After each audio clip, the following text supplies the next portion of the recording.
Kembali lagi di Cerita Cinta Channel. Jangan lupa like, comment, and subscribe ya. Terima kasih. Aku nggak bercanda, ini kedua kalinya aku mengajakmu menikah. Harus berapa kali lagi aku mengatakannya? Aku butuh jawabanmu sekarang. Tatapannya semakin serius. Mas, aku rasa ini terlalu cepat. Aku belum siap. Kita bahkan baru kenal. Aku harus mengenalmu lebih jauh sebelum benar-benar hidup bersamamu. Maaf, Mas. Inayah tertunduk, jantungnya masih tidak stabil. Kamu akan lebih mengenalku nanti setelah kita menikah. Aku butuh kamu sekarang, jawabnya. Mas, seberapa butuh kamu sama aku? Aku yakin kamu bahkan belum benar-benar yakin dengan perasaanmu. Inayah, tolong aku, selamatkan aku dari rencana perjodohan yang akan dilakukan ayahku. Aku nggak mau. Oh, jadi Mas mengajakku menikah kontrak seperti yang ada di novel-novel itu? Apa maksudmu? Aku nggak main-main. Aku serius ingin menikahimu. Inayah tertegun menatap mata Ibrah. Tampak sebuah ketulusan di sana, tapi ia merasa ini terlalu cepat. Ia takut jika Ibrah hanya tergesa-gesa karena ingin menghindari perjodohan yang akan dilakukan ayahnya. Inayah, jawab aku. Aku sadar aku bukan pria yang romantis, idaman banyak wanita, tapi setidaknya aku udah berusaha mengatakan ini. Aku memang gak bisa merangkai kata-kata yang meneduhkan. Cukup, Mas, jika kamu serius dengan semua ucapanmu, mintalah aku dengan kedua orang tuaku. Apa kamu siap? Inayah menatapnya lebih dalam. Ia menguji keseriusan bosnya yang terkesan buru-buru ingin menikahinya. Baiklah, setelah ayahmu pulih, aku akan datang ke rumah secara resmi, ucapnya tanpa ragu. Entah apa yang dirasakan gadis itu, antara senang, takut, dan takjub. Tapi memang keseriusan seorang lelaki harus diuji, sehingga tanpa sadar ia menatap Ibrah tanpa berkedip. Ia tak menyangka Ibrah benar-benar melamarnya. Tapi sayang, hingga saat ini Inayah belum mendengar ungkapan cinta dari lelaki yang akan menikahinya itu. Mungkin dia adalah tipe lelaki yang membuktikan dengan perbuatan, bukan ucapan. Aku semakin kagum dengan kamu, Mas. Kenapa kamu menatapku seperti itu? Apa kamu baru sadar kalau calon suamimu ini sangat tampan? Mendengar kalimat itu, Inayah langsung mengalihkan pandangannya. Apa katanya barusan? Calon suami. Aduh, jantung, bisa slow nggak? Mas, kita kelamaan di sini. Ayo kita kembali, tanpa menggubris pertanyaan Ibrah. Mereka pun kembali berjalan. Baru beberapa langkah ponsel Ibrah berdering.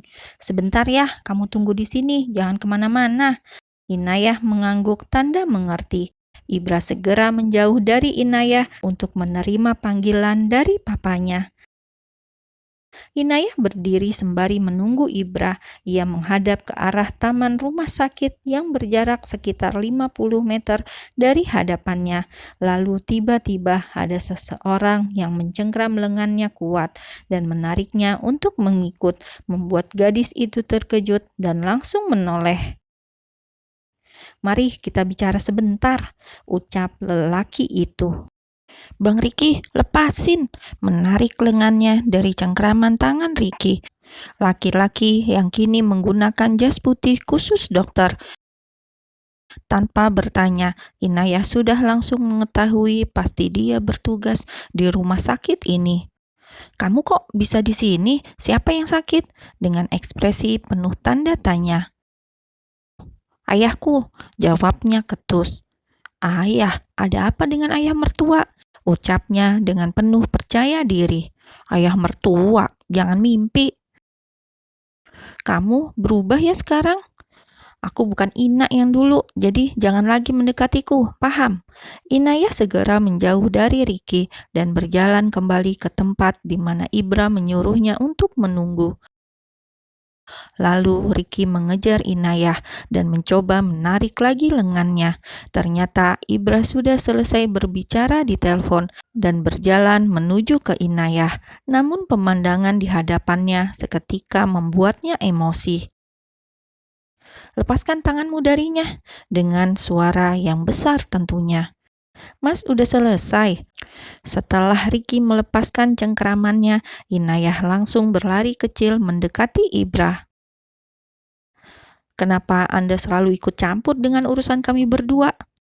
"Aku nggak punya urusan apapun lagi denganmu, Bang," jawab Inayah tegas. "Oh, jadi sekarang kamu udah jatuh ke pelukan bosmu ini ya? Rendah sekali harga dirimu, Inayah," ucapnya dengan seutas senyum miring. "Jaga ucapanmu, sialan." Seketika Ibra hendak melayangkan tonjokan ke wajah lelaki itu, namun Inayah menahannya dengan pelukan. "Mas, jangan, ini rumah sakit. Mending kita pergi dari sini. Ayah dan ibu pasti menunggu kita." Inayah memaksa memutar tubuh Ibra agar berbalik, mencari jalan lain menuju ruang rawat ayahnya. "Kenapa kamu menahanku seperti itu? Gak tega lihat dia kesakitan." Inayah bernafas lega karena akhirnya mereka pergi meninggalkan Ricky. Bukan gitu, Mas. Ini rumah sakit. Jangan buat keributan." Tanpa ia sadari, tangan kirinya masih merangkul pinggang Ibra. Ibra memegang tangan kiri Inayah juga dengan tangan kirinya. Maaf, Mas," ucapnya seketika langsung menarik tangannya. "Jangan mencuri-curi kesempatan seperti itu. Bersabarlah sampai kita sudah halal nanti." Menoleh ke Inayah dengan tatapan licik. "Ya ampun, Mas, aku sama sekali nggak berpikir seperti itu. Mulai sekarang kamu harus sering-sering memikirkan hal-hal indah saat kita sudah menikah nanti," lanjutnya lagi. Mereka jalan beriringan. Ibra merangkul bahu wanita di sebelahnya. Tanpa terasa, mereka sudah tiba di depan ruang anggrek. "Ayah, ibu, semuanya udah beres. Kita tinggal nunggu jadwal operasinya aja," ucapnya masuk ke ruangan dan diikuti oleh Ibra. "Sekali lagi terima kasih atas bantuannya ya Ibra," ucap ibunya. "Iya Bu, sama-sama, dengan senang hati saya membantu." "Ya iyalah senang, habis ini dapat anak gadisnya." "Mas, kamu mau ke perusahaan kan sekarang?" "Pergilah. Oh iya, seingatku kamu gak ada jadwal apa-apa hari ini." "Ina, kamu kalau mau berangkat kerja gak apa-apa kok. Siapa tahu Ibra membutuhkanmu nanti." Ucapan sang ibu membuat Inayah memegang pelipisnya. Ibu, niatku setelah ini mau pulang ke rumah, mandi dan tidur di ranjang empuk." "Tapi Ina mau pulang dulu, Bu," jawabnya.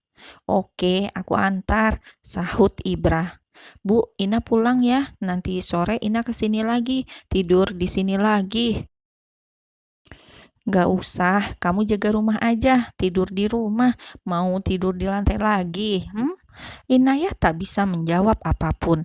Andai Ibra tak ada di situ, ia pasti sudah merengek lagi agar diizinkan tidur di rumah sakit lagi. Dalam perjalanan, "Mas, aku boleh izin kan hari ini? Aku mau tidur," ucapnya dengan hati-hati. Ekspresi Ibra langsung berubah sesaat. "Jangan mimpi Inayah, lihat tuh ekspresinya, langsung gak suka gitu. Ya udah, pasrah aja, pergi ke kantor dalam keadaan badan pegel-pegel." "Kamu baru beberapa jam jadi calon istriku, langsung manja begini. Apa kamu bilang mau tidur?" Ibra menoleh ke arahnya yang memandang lurus ke depan dengan wajah pasrah dan tak ada bantahan dari Inayah.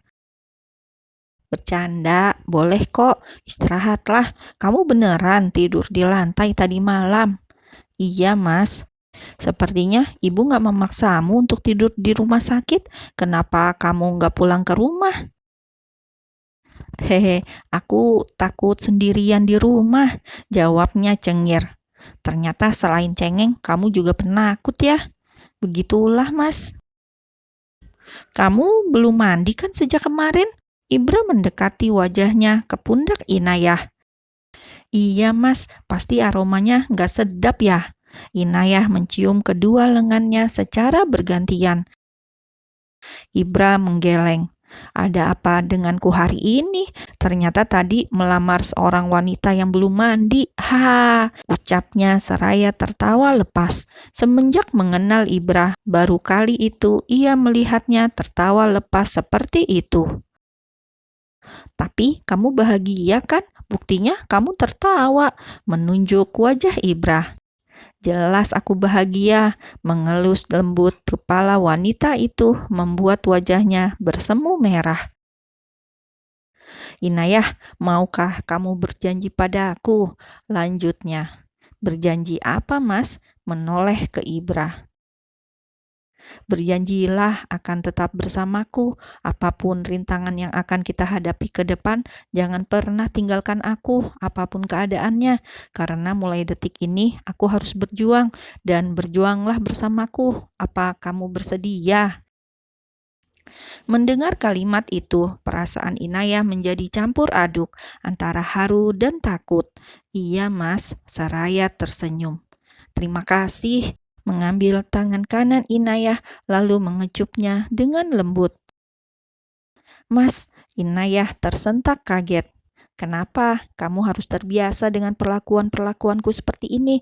Dan ini juga bukan pertama kalinya kita bergandengan tangan. Ucapnya mengingatkan Inayah pada kejadian basah kuyup di Bogor waktu itu.